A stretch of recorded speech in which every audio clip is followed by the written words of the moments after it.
La muerte. Muchos tenemos ese miedo a encontrarnos cara a cara con ella. Muchos tratamos de evitarla y vamos con cautela por la vida. Otros, más despreocupados, caminan sin temor, pensando que son muy jóvenes como para morir.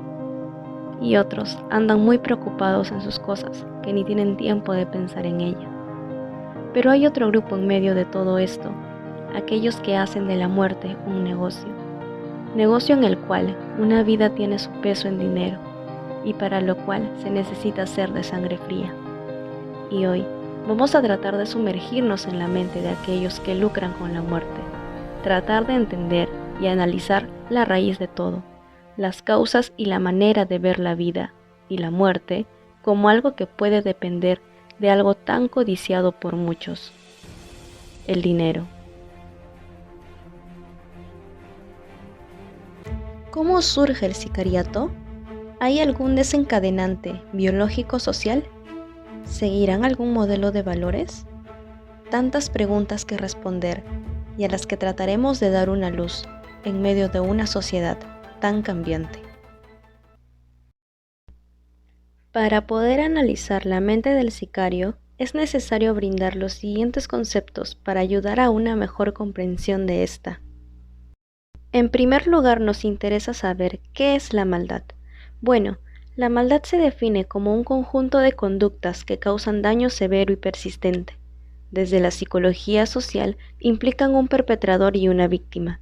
El daño es intencional, planeado y moralmente injustificado, que se causa a otras personas, de tal modo que denigra, deshumaniza, destruye o mata a personas inocentes. Está protegida con el traje blanco enterizo de bioseguridad que usa. Detrás del sujeto, a pocos metros, va su cómplice, que está grabando en video con su celular el crimen que ejecutarán segundos después. ¿Y el sicariato? Este es el nombre usado para describir un tipo de homicidio calificado que se caracteriza por el cobro de una remuneración de cualquier índole, mayormente económica, a cambio de dar el servicio de matar a otra persona. Palabra alguna, el sicario arremete un disparo tras otro. Al pensar que su víctima cae al suelo, continúa la balacera. Dentro del sicariato existe varios elementos que sirven para que la realización del servicio sea ejecutada correctamente. Como primer elemento tenemos al contratante, persona aislada que busca solucionar un problema al margen de la ley, celos, odios, deudas o tierras. También una organización delictiva formal, limpieza social, eliminación de enemigos o una informal que requiere imponer su lógica del negocio ilícito, ya sea narcotráfico o crimen organizado. Como segundo elemento tenemos el intermediario. Es el actor que opera como mediador entre el contratante y el victimario. Es un personaje clave que hace invisible al sicario frente al contratante y viceversa, lo cual le da un poder muy grande, pero también lo pone entre la espada y la pared por el nivel de conocimiento que tiene ante el contratante. Como tercero, tenemos al sicario. Este es el ejecutante final del objetivo de asesinar o escarmentar a alguien, lo cual le hace altamente vulnerable por el riesgo que corre cuando comete el ilícito, y también porque termina siendo el eslabón más débil del proceso. En tanto, por lo general, no reconoce ni al contratante, intermediario, ni a la víctima. Estas personas pueden ser contratadas de forma individual en ciertos barrios, discotecas, cantinas, billares, burdeles y hasta por internet. Y también a través del crimen organizado bajo la forma terciarizada, lo cual garantiza el trabajo y la inmunidad.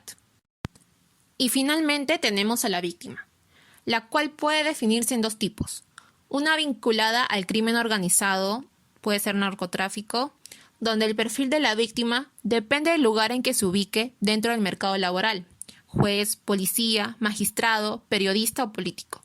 Y la otra puede ser cualquier persona que tenga un entredicho con otra, es decir, que la víctima se define según la relación que tenga con el contratante y sus intereses. Como punto de partida de lo ya mencionado, tenemos estos problemas de investigación que serán absueltos a lo largo del video. Como primera pregunta tenemos: asesinar a sangre fría. ¿Es una función psicológica innata o es aprendida? Y como segunda pregunta tenemos, ¿cómo se desarrolla un razonamiento moral y egoísta en el sicario? Análisis filogenético del sicariato. Los estudios biopsicológicos demuestran que los estados de conducta están sometidos a procesos evolutivos como la filogenia. Al respecto, Charles Darwin indicó las implicaciones que tienen el origen y la evolución posterior de las especies en la psicología y su comportamiento. Por ejemplo, los seres vivos en general poseen un historial evolutivo, pero no todos gozan de un desarrollo mental avanzado. Los animales, como un chimpancé o un perro, son seres vivos dotados de evolución física e incluso mental, pero no poseen la capacidad de razonar y tomar decisiones conscientes como el ser humano. Este desarrollo de las funciones mentales propias de nuestra especie son un producto evolutivo biológico y social. Aunque la teoría de la evolución biológica ayudada de la evolución cultural establece que los genes son factores importantes a la hora de explicar la relación entre experiencia y conducta, estos no son los únicos que influyen en el desarrollo evolutivo del ser humano, más aún del sicario, sino que también el ambiente cultural y social son incluso los factores que más relevancia poseen. De tal manera es que no se puede atribuir el accionar de un sicario a un proceso evolutivo biológico, sino más bien a un desarrollo cultural e interrelaciones sociales propias del ambiente en que creció y se formó. Análisis ontogénico de la mente del sicario. Aquí se proporcionarán teorías de varios autores del campo de la psicología sobre la naturaleza del fenómeno, teniendo en cuenta diferentes perspectivas que ayudan a comprender la experiencia de una persona respecto al sicariato. En primer lugar tenemos la Ley de Desarrollo Cultural de Vygotsky. Como primer punto, tenemos que entender que el sicario se entrena en grupos de delincuentes o mafias. Por lo tanto, esta ley nos ayuda a explicar cómo se ha socializado con antivalores para infrahumanizar a su víctima. Aquí se afirma que todas las funciones psicológicas superiores aparecen primero en el plano interpsicológico y posteriormente en el plano intrapsicológico. Es por eso que el proceso de infrahumanización aparece 2 veces. Vygotsky afirmaba que el desarrollo del niño no podía entenderse por el estudio del individuo, sino que debía examinarse el mundo social en el que se desarrolla la vida de la persona. Las habilidades cognitivas y comunicativas aparecen 2 veces o en 2 planos, primero en el plano social y después en el psicológico. Se dan primero entre las personas como una categoría interpersonal e intermental, y luego como una categoría intrapsicológica.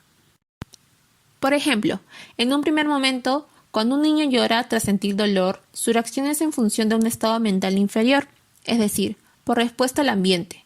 Cuando llora, lo hace para llamar la atención, pero esto solo se da en un plano interpersonal.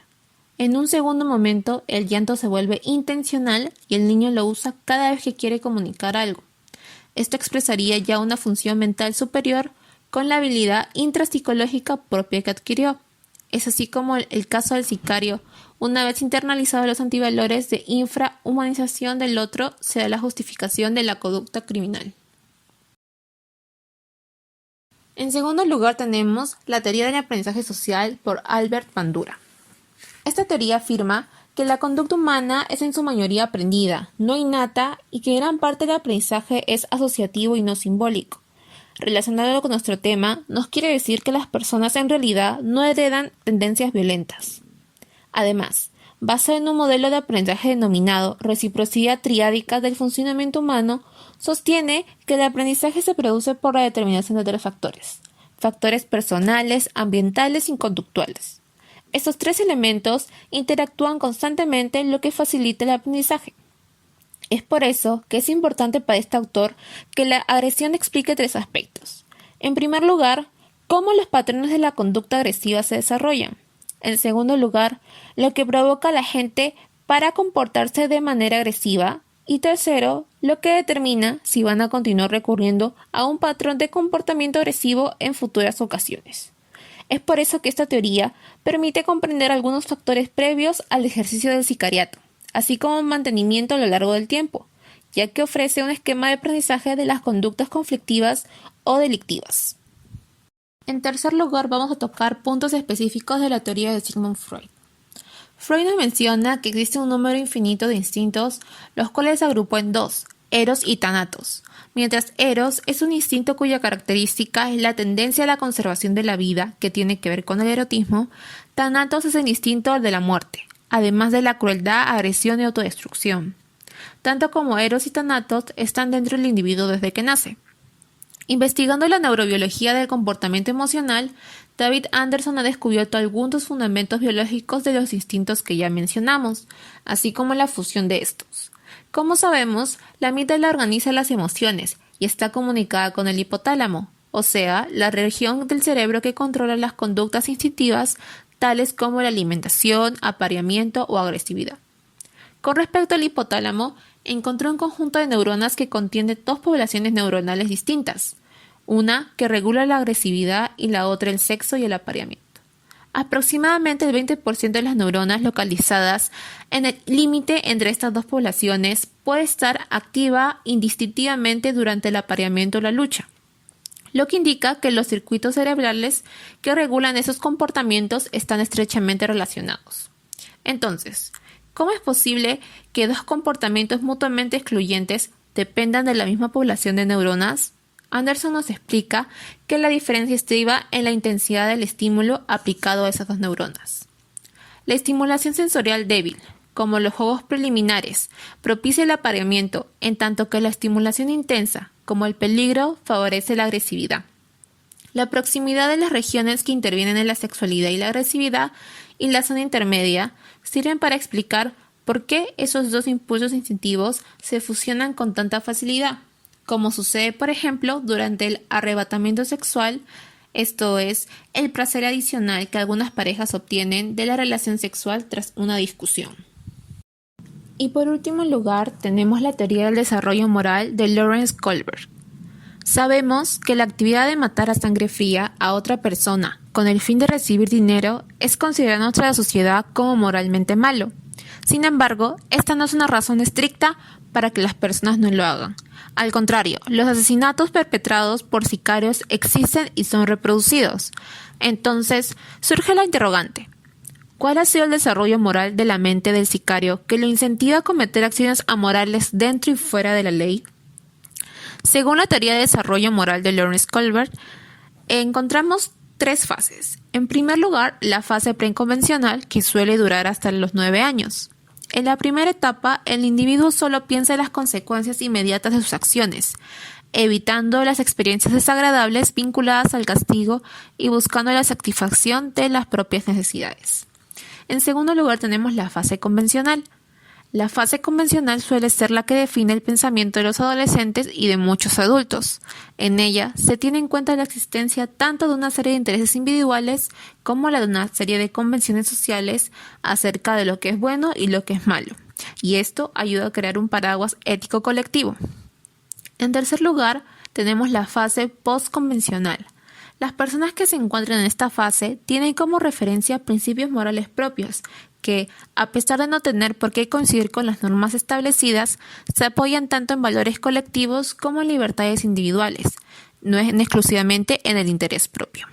En conclusión, el desarrollo moral del sicario se caracteriza por un subdesarrollo moral encontrado en la fase preconvencional, pues el individuo no solo tiene en cuenta las consecuencias inmediatas de sus acciones, en este caso la matanza por encargo, y busca la satisfacción de las propias necesidades, la remuneración que consigue a raíz de esto. Las personas que se encuentran en esta fase optan por el relativismo y el individualismo, al no identificarse con valores colectivos. Dentro del análisis histórico-cultural, podemos decir que el surgimiento de esta actividad se da a raíz de una razón personal de algún individuo por encontrar justicia, cuando el sistema de gobierno imperante en un territorio no es capaz de garantizárselo.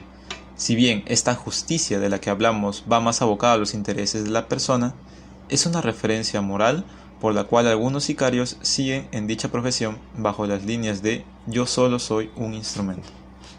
Se ha encontrado evidencia de este delito desde la Edad Antigua. Un claro ejemplo que podemos destacar es en la época romana. La misma legislación romana tenía incluida una condena por este delito, mediante la Lex Cornelia de Sicaris et Benefices, del año 81 a.C. como ejemplo de varios emperadores y altos funcionarios romanos asesinados por encargo de otra persona que podría tener ciertas disputas contra la víctima, como el asesinato del emperador Cómodo el 31 de diciembre del año 192. El origen de su nombre, sicariato, se cree que proviene de la antigua Judea romana, justo después de los tiempos de Jesús, donde surgió un movimiento subversivo llamado los sicari. Sicari era un término latino que significaba las dagas o las espadas cortas.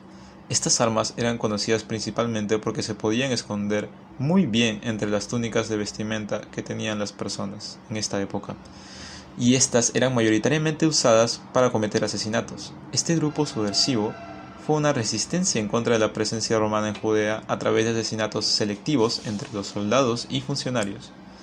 Gracias a la participación de esta arma en dicho movimiento, se le popularizó referirse como sicari a cualquiera que usara dicha daga para matar a alguien, y dado que su uso era mayoritariamente para asesinatos por encargo, se le señaló así a estos asesinos.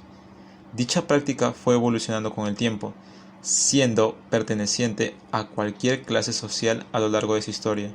Era común encontrar bandas de matones en los barrios de bajos recursos en cualquier ciudad dispuestos a asesinar a alguien a cambio de algo de dinero, ya que el factor riqueza siempre ha estado presente en cualquier actividad desde la antigüedad, ya sea legal o no. Llegando hasta nuestros tiempos, lo podemos encontrar en las zonas más pobres de las ciudades, donde las bandas criminales tienen cierto control sobre la población. La organización de mafias y cárteles de droga se ha visto muy presente en estos años, siendo estas necesitadas de un grupo de sicarios que trabajen para ellos, donde se les guía desde muy jóvenes en el mundo del delito, enseñando y adiestrando en el uso de las armas de fuego y la intimidación. Análisis microgenético de la mente del sicario. Usaremos la clasificación del psicólogo Daniel Kahneman, Premio Nobel de Economía del año 2002. En su libro Pensar rápido, pensar despacio, Kahneman propone dos sistemas de pensamiento. Sistema 1, pensar rápido. Escopeta mental, es la mente automática, la intuitiva, la basada en estereotipos. El sistema 2, el pensar despacio, es la mente consciente y racional, y promueve el pensamiento crítico y se enfrenta a problemas contraintuitivos. La mente del sicario funciona con el sistema 1, pensar rápido. Un sicario, por definición, es un asesino a sueldo, por lo tanto, no tiene conflictos morales entre el bien y el mal. Ellos están convencidos que actúan como vengadores, más allá del bien y del mal. Es decir, matar a sangre fría es un esquema mental automático, guiado por el estereotipo negativo, personas que merecen morir. Taxi y dispara sin piedad al grupo. Los hombres corren para protegerse detrás de una camioneta, pero el sicario baja y vuelve a la carga. Con total frialdad se asegura de eliminarlos a todos. A los pocos segundos huye y la calle queda convertida en un pandemonio. En esta categoría social estarán aquellas personas que los clientes del sicario determinaron que deben ser castigadas con la pena de muerte. Por lo tanto, el sicario eliminará los posibles conflictos morales y emocionales. El pragmatismo, el individualismo y cinismo los hace enanos morales, que deciden sus actos criminales por premios y castigos. Si no hay peligro de castigo, por ejemplo, si no hay policías, entonces actuarán motivados por la recompensa, es decir, el dinero. En esta parte se hará un análisis microgenético que intentará describir el proceso de toma de decisiones del sicario, basándonos en la psicología del procesamiento de información, tomando en cuenta modelos cognitivos, como el modelo de la memoria de trabajo u operativa de Alan Baddeley. La memoria de trabajo está compuesta por 1. El operario bucle fonológico. Este es el habla interna. Su función es repasar para memorizar y ampliar la retención de información online. 2. El operario agenda visoespacial. Este trabaja en la manipulación de imágenes visuales o espaciales y su función es memorizar y crear escenarios futuros. 3. El operario almacén episódico que se encarga de recuperar recuerdos autobiográficos para contextualizar las situaciones y actualizar el self. Por último, el ejecutivo central es el sistema para coordinar recursos atencionales según la tarea de aprendizaje, comprensión o razonamiento. El sicario es una persona, como cualquier otra, que adquiere conocimiento, valores, normas a lo largo de toda su vida. Estas representaciones forman parte de su memoria a largo plazo. Hay dos tipos, la memoria explícita y la memoria implícita. Esta primera es la recolección consciente e intencional de información y experiencias previas. Está dividida por la memoria semántica, que alberga el conocimiento que tiene el sicario sobre el mundo, y episódicas, donde se encuentran eventos autobiográficos con un tono afectivo.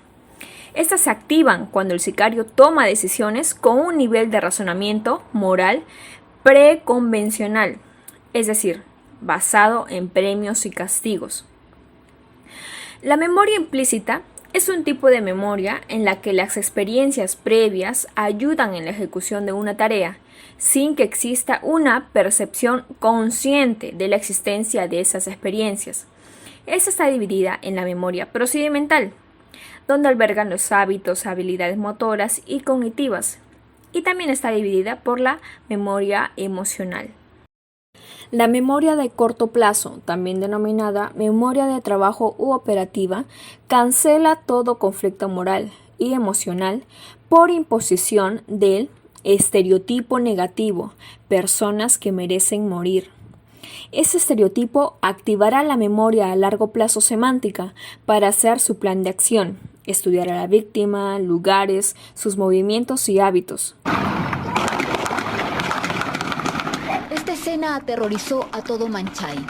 Una ráfaga de proyectiles, unos sicarios acorralando a su víctima y finalmente la muerte de un hombre tras una larga persecución.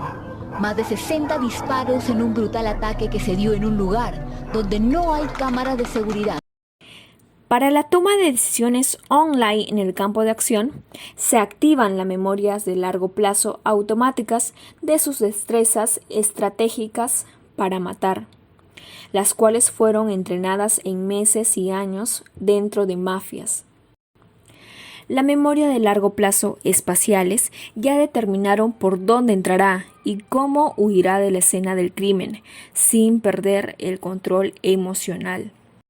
La memoria de largo plazo procedimental determinará las distancias y los movimientos para liquidar a su víctima.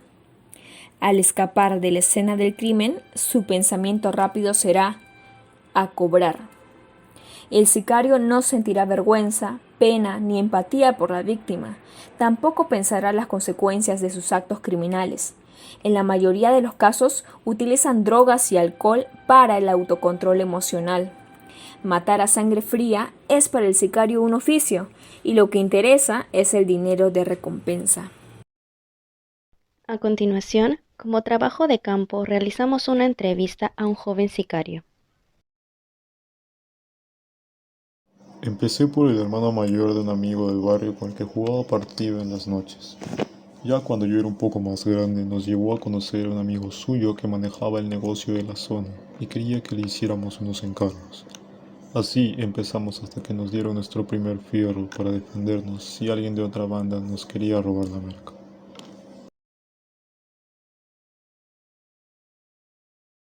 Por ahora no. Soy una persona como los demás y a veces pienso en retirarme, como se escucha que hay algunos que ya dejan este mundo para tratar de vivir tranquilos. Pero la verdad es que se gana bien y se vive bien. Aparte, no es fácil salir de este mundo, ¿sabes? Te llegas a acostumbrar.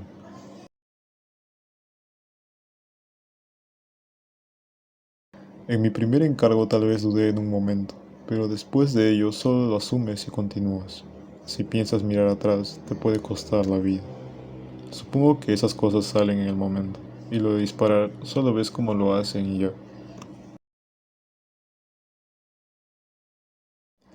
El hermano mayor de Pitita, el amigo que te dije, yo veía cómo se metió en esta huevada por su viejita enferma. Tenía cáncer. Cuando se enteró que lo habían matado a su hijo, la señora se puso mal. Y ahí nomás quedó.